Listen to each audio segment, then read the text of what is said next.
Déclaration de l'Union sacrée pour le développement du Congo, ASBL, ISDC en cycle, sur les forums pour l'unité et la réconciliation des Katangaises et Katangais, tenu du 17 au 19 mai 2022 à Lubumbashi. Nous, l'Union sacrée pour le développement du Congo, ASBL, nous réunissons ce jour autour de notre coordination dans une assemblée extraordinaire, avant de procéder à une analyse sans complaisance de la tenue à Lubumbashi d'un forum dénommé l'unité et la réconciliation des Katangaises et Katangais sous les auspices des évêques, membres de l'Assemblée épiscopale de la province ecclésiastique de Lubumbashi en cycle, à ces peines et également de toutes les recommandations qui en sont sorties. Considérant que, par-delà nos groupes ethniques constituant la République démocratique du Congo, l'esprit congolais et l'identité qui s'y rattache sont le ferment de l'unité dans laquelle nous nous reconnaissons tous comme Congolaises et Congolais en vertu de nos affinités naturelles. Ayant tiré les leçons des conséquences néfastes des événements de 1992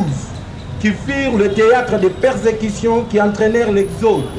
de plus de 7000 habitants originaires du Kasaï, convaincus par nos divergences régionales,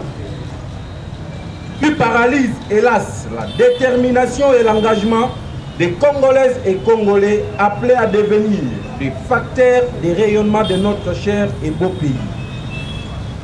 Fermement résolus à ne jamais refaire les erreurs qui nous ont distraits de notre noble testament légué par nos ancêtres, de bâtir un pays uni et plus beau qu'avant et de faire bénéficier de la population congolaise sans distinction aucune d'immenses richesses que Dieu a dotées à notre sol et sous-sol congolais. Déterminé à promouvoir sans relâche l'esprit de l'unité, fraternité, de convivialité, de tolérance et du vivre ensemble congolais qui a toujours caractérisé les différents groupes ethniques de notre cher et beau pays. Considérant que, plus que jamais, il nous incombe avec nos concitoyens le devoir de relever la destinée de notre cher et beau pays, la République démocratique du Congo, dans son unité en assumant notre pleine responsabilité.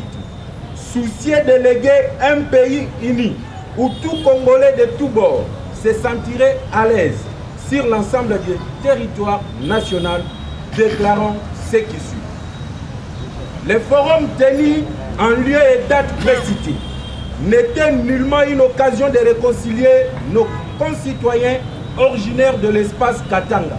mais plutôt une réconciliation des politiciens en perte de vitesse aux objectifs obscurs de déstabiliser le régime en place. Que tout Congolais est libre de circuler sur le territoire national congolais et de s'y installer sans aucune restriction conformément à l'article 30 de notre Constitution. L'ancien président Kabila et l'ancien gouverneur Moïse Katumbi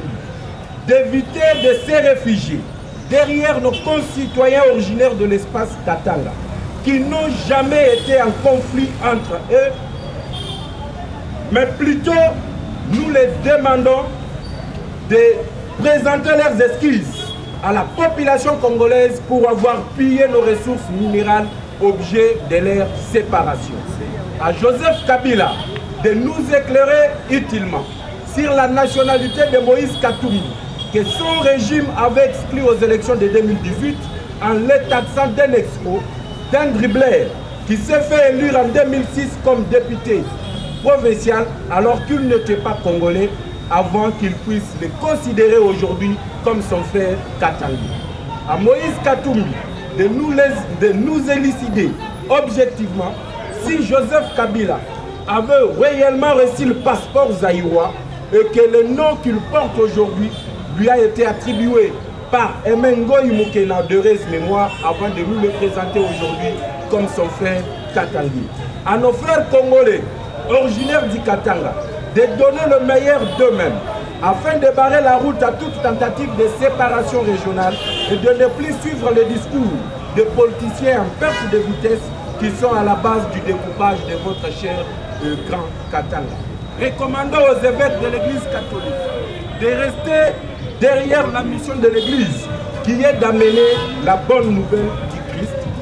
de ne plus être un pont par lequel les politiciens en perte de vitesse utilisent pour arriver à leur fin non avouée, sous peine de se faire considérer comme partisans la balkanisation de notre cher et beau pays, la République démocratique du Congo. Profitons par la même occasion de réaffirmer notre confiance à son Excellence, Monsieur le Président de la République, Félix Antoine Tshisekedi Tshilombo, pour son leadership clairvoyant qui, aujourd'hui, redore l'image longtemps ternie de notre cher et beau pays. Soutenons et encourageons nos forces armées de la République démocratique du Congo dans ses efforts d'éradiquer les groupes armés dans la partie est de notre pays, de restaurer l'autorité de l'État sur toute l'étendue du territoire national et condamnons par la même occasion les attaques des positions de nos forces d'essai par les groupes rebelles du M23 qui sont appuyés par l'armée rwandaise. Appelons le gouvernement de la République démocratique du Congo de rappeler notre ambassadeur du Rwanda et d'expulser celui du Rwanda sur le territoire national.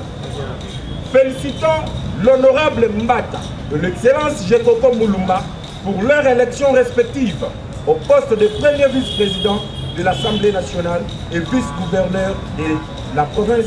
de la ville-province de Kinshasa. Que vive l'Union sacrée pour le développement du Congo, ASPL, USDC en cycle. Que vive l'unité de la République démocratique du Congo et que Dieu bénisse notre cher et beau pays, la République démocratique.